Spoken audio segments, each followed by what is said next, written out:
Depth of Quran YouTube চ্যানেলের সম্মানিত দর্শক শ্রোতাগণের প্রতি আমি সালাম জানাচ্ছি। আসসালামু আলাইকুম রহমতুল্লাহি বাবরকাতুহু। আজকে তারিখটি হচ্ছে পবিত্র রমজানুল মুবারকের 19 তারিখ 1447 হিজরি বাংলাদেশে অনুষ্ঠিত হিজরি ক্যালেন্ডার মোতাবেক, এবং ফাল্গুন মাসের 24 তারিখ 1432 বাংলা সন বা বঙ্গাব্দ, এবং 9 তারিখ মার্চ মাস 2026 খ্রিস্টাব্দ। আমরা পবিত্র কোরআনের সূরা শুআরা 26তম সূরা আলোচনা করছি, এবং ইতিমধ্যেই 193 ও 194 নম্বর পর্বে আমরা সূরা শুআরার 10 থেকে 48 নম্বর আয়াত পর্যন্ত তেলাওয়াত করেছি, বাংলা অর্থ উপস্থাপন করেছি, কোনো কোনো ক্ষেত্রে টিকা সহ। এখানে আমরা আলোচনা করছি মূসা আলাইহিস সালামের ঘটনা। পবিত্র কোরআনে আল্লাহ রাব্বুল আলামিন একাধিক জায়গায় একাধিকবার নবীগণের আম্বিয়া আলাইহিস সালামগণের নবীগণের পয়গম্বরগণের ঘটনাগুলি রিপিট করেছেন, আলোচনা করেছেন। এরকমই পবিত্র কোরআনের 20তম সূরা তাহা, এই সূরায় 152তম পর্ব থেকে 157তম পর্বে আমরা এই ডেপথ অফ কোরআনের আলোচনা করেছি। এই সূরার অংশ আয়াত 9 থেকে আয়াত 98 সূরা তাহা, আয়াত 9 থেকে আয়াত 98 সূরা তাহা পর্বগুলি হলো 152 থেকে 157। অনুরূপ সে মোটামুটি একই বিষয় মূসা আলাইহিস সালামের ঘটনা এই সূরা শুআরাতেও আছে। আমরা 2টা পর্ব করেছি, এখনও করছি। সম্মানিত শ্রদ্ধাভাজন আগ্রহী দর্শকগণ, শ্রোতাগণ যদি পছন্দ করেন, ইচ্ছা করেন, মিলাই নিতে পারবেন। এখন আমরা দরুদ শরীফ তেলাওয়াত করব। আল্লাহুম্মা সাল্লি আলা মুহাম্মাদিন ওয়া আলা আলি মুহাম্মাদিন কামা সাল্লাইতা আলা ইব্রাহিম ওয়া আলা আলি ইব্রাহিম ইন্নাকা হামিদুম মাজিদ। আল্লাহুম্মা বারিক আলা মুহাম্মাদিন ওয়া আলা আলি মুহাম্মাদিন কামা বারাকতা আলা ইব্রাহিম ওয়া আলা আলি ইব্রাহিম ইন্নাকা হামিদুম মাজিদ। আল্লাহুম্মা সাল্লি আলা সাইয়্যিদিনা মুহাম্মাদিন ওয়াসিলাতি ইলাইকা ওয়া আলিহি ওয়া সাল্লিম। আল্লাহুম্মা সাল্লি আলা সাইয়্যিদিনা মুহাম্মাদিন ওয়াসিলাতি ইলাইকা ওয়া আলিহি ওয়া সাল্লিম। আল্লাহুম্মা সাল্লি আলা সাইয়্যিদিনা মুহাম্মাদিন ওয়াসিলাতি ইলাইকা ওয়া আলিহি ওয়া সাল্লিম। সাল্লাল্লাহু আলাইহি ওয়াসাল্লাম, সাল্লাল্লাহু আলাইহি ওয়াসাল্লাম, সাল্লাল্লাহু আলাইহি ওয়াসাল্লাম। আউযু বিল্লাহি মিনাশ শাইতানির রাজীম। বিসমিল্লাহির রহমানির রহিম। ক্বালা আমানতুম লাহু ক্বাবলা আন আযানা লাকুম ইন্নাহু লাকাবীরুকুমুল্লাযী আল্লামাকুমুস সিহর ফালাসাউফা তা'লামুন লাউ কাত্তিআন্না আইদিয়াকুম ওয়া আরজুলাকুম মিন খিলাফিন ওয়া লাউ সুআল্লিবান্নাকুম আজমাইন। ক্বালু লা যায়রা ইন্না ইলা রাব্বিনা মুনকালিবুন ইন্না নাতমাউ আন ইয়াগফিরা লানা রাব্বুনা খাতাআনা আন কুন্না আউওয়ালাল মুমিনিন। আয়াত 51 আবার পড়ছি। ইন্না নাতমাউ আন ইয়াগফিরা লানা রাব্বুনা খাতাআনা আন কুন্না আউওয়ালাল মুমিনিন। وأوحينا إلى موسى أن أسري بعبادي إنكم متبعون فأرسل فرعون في المدائن حاشرين إن هؤلاء لشرذمة قليلون وإنهم لنا لغائظون وإنا لجميع حاذرون فأخرجناهم من جنات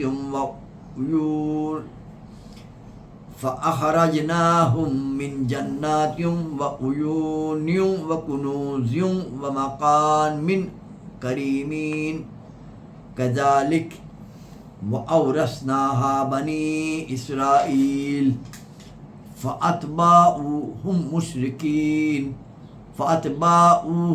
مشرقين فلما ترى الجمعان قال أصحاب موسى إنا لمدركون قال كلا ইন্না মাইয়া রাব্বি সায়াহদিন فأوحينا إلى موسى أن اضرب في عصاك البحر فانفلق فكان كل فرق قد طعود العظيم فرق قد طعود العظيم فكان كل فرق قد طعود العظيم وأزلفنا ثم الآخرين وأنجينا موسى ومن معه أجمعين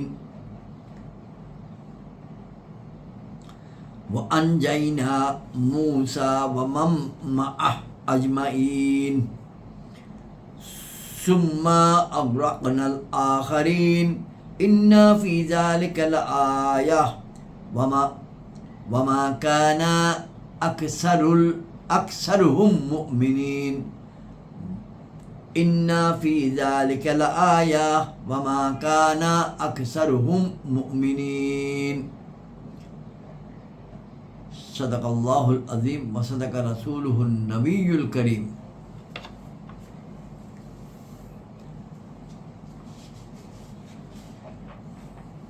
আয়াত 48 থেকে বাংলা অর্থ উপস্থাপন করছি। আয়াত 48 ছিল, যিনি মুসা ও হারুনের রব, অর্থাৎ ওই যে জাদুঘরগণ যারা জাদু দেখাতে এসেছিলেন মুসা আলাইহিস সালামের সামনে, তারা নিজেদের জাদু দেখিয়েছিল। মুসা আলাইহিস সালামের লাঠি মাটিতে পড়া মাত্রই সাপ হয়ে সব গিলে ফেলল। তখন ওই জাদুঘরগণ নিজেদের অন্তরের তাগাদায়, অন্তরের বা নিজেদের বিবেকের তাগাদায় তারা ঈমান আনছিল এবং তারা বলেছিল, আমরা ঈমান আনলাম তারই উপর যিনি সমগ্র জগতের রব, যিনি মুসা ও হারুনের রব। এটা গত পর্ব পর্যন্ত আলোচিত। এখন শুরু আয়াত 49। ফিরাউন বলল ওই জাদুঘরকে সম্বোধন করে, তোমরা কি তার উপর ঈমান আনলে আমি তোমাদেরকে অনুমতি দেওয়ার পূর্বে? নিশ্চয়ই সে তোমাদের বড়জন, যে তোমাদেরকে জাদু শিক্ষা দিয়েছে, সুতরাং এখনই জেনে নেবে। আমি শপথ করে বলছি, নিশ্চয়ই আমি তোমাদের একদিকের হাত ও বিপরীত দিকের পা কর্তন করব এবং তোমাদের সবাইকে শূলবিদ্ধ করব, শূলে চড়াবো। টিকা নম্বর 56 বলা হচ্ছে, পেজ 976, মহান রবের ওয়াদা পূরণ হলো। ফিরআউন জাদুকরদেরকে তো শূলবিদ্ধ করলই, কিন্তু হযরত মুসা আলাইহিস সালামকে কিছুই বলতে পারলো না ফিরআউন। ওই জাদুকরগণ ফিরআউনের এই ধমক শোনার পর কি বলল? আয়াত 50, তারা বলল, কোনো ক্ষতি নেই, আমরা আপন রবের দিকে প্রত্যাবর্তনকারী। তারা বলল, আমাদের আশা যে আমাদের রব আমাদের অপরাধগুলো ক্ষমা করে দিবেন, এই জন্য যে আমরা সবার পূর্বে ঈমান এনেছি। কেননা সর্বপ্রথম নেকি করার সওয়াব বেশি, কারণ এরপর যেসব লোক তার দেখা দেখি ওই নেক কাজ করবে তাদের সবার স্বভাব হবে ওই আবিষ্কারকই পাবে। এটা হলো টিকা নম্বর 58 বলা হচ্ছে। ওই জাদুঘরগণের উদ্দেশ্য এই ছিল যে হযরত মুসা আলাইহিস সালাম সর্বপ্রথম ঈমান আনয়নকারী। এটার থেকে আমরা বুঝতে পারি যে মুমিনের মনে আল্লাহ ব্যতীত অন্য কারো ভয় থাকে না। ওই সব জাদুকর হযরত মুসা আলাইহিস সালামের সাহচর্য পেতেই ঈমানের চূড়ান্ত মর্যাদা পেয়েছিলেন। একই দিনে মুমিন, সুফি, সাহাবি, ধৈর্যশীল ও শহীদ হয়ে গেছেন। কথাটা খুবই গুরুত্বপূর্ণ। ওই জাদুঘরগণ যারা ঈমান এনেছিল তারা একই দিনে মুমিন, সুফি, সাহাবি, ধৈর্যশীল ও শহীদ হয়ে গেছেন। আমরা এখন আয়াত 52 যাচ্ছি। আল্লাহ রাব্বুল আলামিন বলছেন, এবং আমি মূসার প্রতি ওহী প্রেরণ করেছি, রাতারাতি আমার বান্দাদের নিয়ে বের হও, নিশ্চয়ই তোমাদের পিছু ধাওয়া করা হবেই। অর্থাৎ বনি ইসরায়েলকে সাথে নিয়ে রওনা হয়ে যাও। আল্লাহ রাব্বুল আলামিন মূসা আলাইহিস সালামকে নির্দেশ দিচ্ছেন, টিকা 59, পেজ 977, যে বনি ইসরায়েলকে সাথে নিয়ে রওনা হয়ে যাও, তোমাদের পেছনে ফিরআউন আসবে এবং পানিতে ডুবে মরবে। আয়াত 53। অতঃপর ফিরআউন শহরে শহরে সংগ্রাহকদের প্রেরণ করল, এইসব লোক ক্ষুদ্র একটা দল, এবং নিশ্চয়ই তারা আমাদের সবার অন্তরে জ্বালা দিচ্ছে।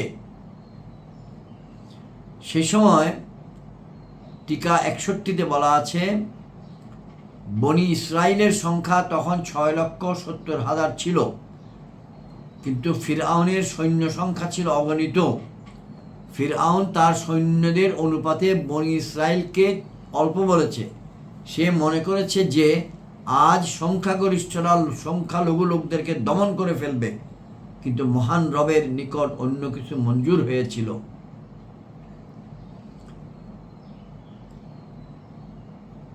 আয়াত 56। এবং নিশ্চয়ই আমরা সবাই সদা সতর্ক। অতঃপর আমি তাদেরকে বের করে এনেছি, আল্লাহ রাব্বুল আলামিন বলছেন, অতঃপর আমি তাদেরকে বের করে এনেছি বাগান ও প্রস্রবণগুলো থেকে। টিকা 64। যে স্থানে পয়গম্বরের কবর থাকে সেখানে আল্লাহর আযাব আসতে পারে না। মিশরে হযরত ইউসুফ আলাইহিসসালাম এবং তার ভাইদের কবর ছিল, এই কারণে ফিরআউনের উপর সেখানে থাকা অবস্থায়, মূসা আলাইহিস সালাম সেখানে থাকা অবস্থায় আযাব আসেনি, বরং বাহিরে বের করে তাকে শাস্তি দেওয়া হয়েছে। অন্যান্য সম্প্রদায়ের উপরেও তাদের জনবসতিগুলোর মধ্যেই আযাব এসেছে। মিশর নিরাপদে রয়েছে ওই বুজুর্গদের বরকতে।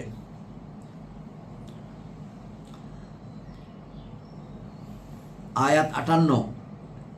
এবং ধনভাণ্ডার ও উৎকৃষ্ট বাসস্থানগুলো থেকে। আমি আয়াত মিলায়ে পড়ি, তাহলে বুঝতে সোজা হবে। আয়াত 53 থেকে, অতঃপর ফিরআউন শহরে শহরে সংগ্রাহকদের প্রেরণ করল, এইসব লোক ক্ষুদ্র একটা দল, এবং নিশ্চয়ই তারা আমাদের সবার অন্তরে জ্বালা দিচ্ছে, এবং নিশ্চয়ই আমরা সবাই সদা সতর্ক। অতঃপর আমি তাদেরকে বের করে এনেছি বাগান ও প্রস্রবণগুলো থেকে এবং ধনভাণ্ডার ও উৎকৃষ্ট বাসস্থানগুলো থেকে। আমি অনুরূপই করেছি এবং তাদের উত্তরাধিকারী করেছি বনি ইসরায়েলকে। আল্লাহ রাব্বুল আলামিনের ঘোষণা। 66 নম্বর টিকা। সুতরাং ফিরআউন ডুবে মরার পর তাৎক্ষণিকভাবে অথবা হযরত দাউদ আলাইহিস সালামের জমানায় বনি ইসরায়েল মিশরে গিয়ে আবাদ হলো, আর ফিরআউনীদের সমস্ত জায়গা জমি পুনরুদ্ধার করে নিল। যদি হযরত দাউদ আলাইহিস সালামের যুগে এইসব হযরত মিশরে পৌঁছে থাকেন, এইসব সম্মানিত ব্যক্তিগণ, তবে অর্থ এই দাঁড়ায় যে বনি ইসরায়েল ফিরআউনী মাল দৌতের মালিক তো তাৎক্ষণিকভাবে হয়ে গিয়েছিল, কিন্তু হস্তগত হইল পরে। যেহেতু মিশরে আযাব আসে নাই, সেহেতু সেখানে অবস্থান করা জায়েজ ছিল। আয়াত 60 বাংলা অর্থ। অতঃপর ফিরআউনীগণ তাদের পিছু ধাওয়া করল সূর্যোদয় কালে। অর্থাৎ ফিরআউন তার সৈন্যবাহিনীকে এভাবে সুবিন্যস্ত করলো যে 6 লক্ষ সামনে, 6 লক্ষ ডাইনে, 6 লক্ষ বামে, 6 লক্ষ পেছনে, আর অগণিত সৈন্যদল মাঝখানে ছিল। ফিরআউন ছিল তাদের মধ্যখানে। আয়াত 61। অতঃপর যখন মুখোমুখি হলো উভয় দল, তখন মূসার সাথীরা বলল, তারা তো আমাদেরকে ধরে ফেললো। টিকা 68। কারণ সামনে সমুদ্র আর পেছনে ফিরআউনী সৈন্যদল। আয়াত 62। মূসা বললেন, এমনই নয়, নিশ্চয়ই আমার রব আমার সঙ্গে আছেন, যিনি আমাকে এখন পথ প্রদান করেছেন। টিকা 69। অর্থাৎ মহান রব আমার সাথে আছেন আর আমি তোমাদের সাথে আছি, বনি ইসরায়েলকে তিনি বলছেন, যারা তার সঙ্গে এসেছে মিশর থেকে বের হয়ে। সুতরাং মহান রব তোমাদের সাথেও আছেন। বস্তুত যার সাথে মহান রব আছেন তার উপর কেউ বিজয়ী হতে পারে না। আয়াত 63। অতঃপর আমি মূসাকে ওহী করলাম। আল্লাহ রাব্বুল আলামিন বলছেন, ওহীতে কি বললেন? তোমার লাঠি দ্বারা সমুদ্রে আঘাত করো। সুতরাং তখনই সমুদ্র বিভক্ত হয়ে গেল। এইভাবে যে সমুদ্র 4 ভাগে বিভক্ত হয়ে গেল, ফলে 4টি শুষ্ক রাস্তা হয়ে গেল। এটা হলো টিকা 70। এটা লোহিত সাগর ছিল, যা এখান থেকে মিশর 3 দিনের রাস্তার দূরত্বে অবস্থিত।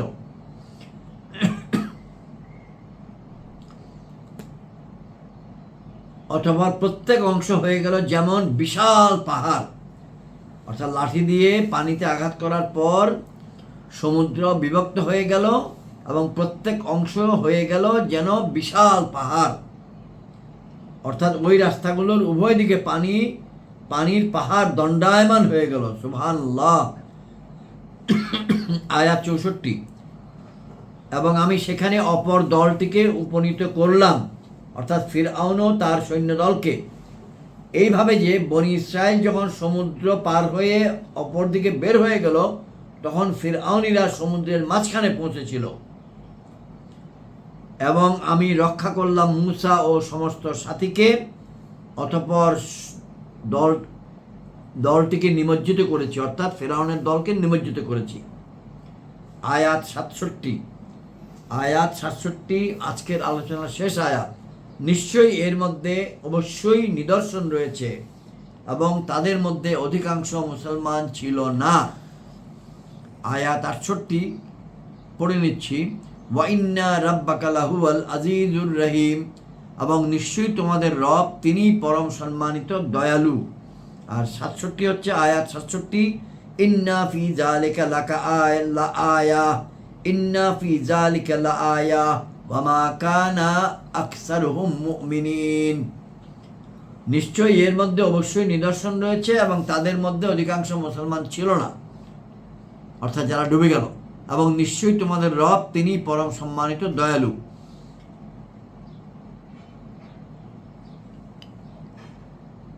আল্লাহ রাব্বুল আলামিনের হুকুমে মূসা আলাইহিস সালাম এবং তার সঙ্গীগণ সমুদ্র পার হয়ে যাওয়ার পর আবারও আল্লাহ রাব্বুল আলামিনের হুকুমে ওই রাস্তাগুলো পানিতে মিলিত হয়ে গেল, পানির সঙ্গে মিলে গেল, অর্থাৎ সেই বাহিনী সমুদ্রে ডুবে গেল।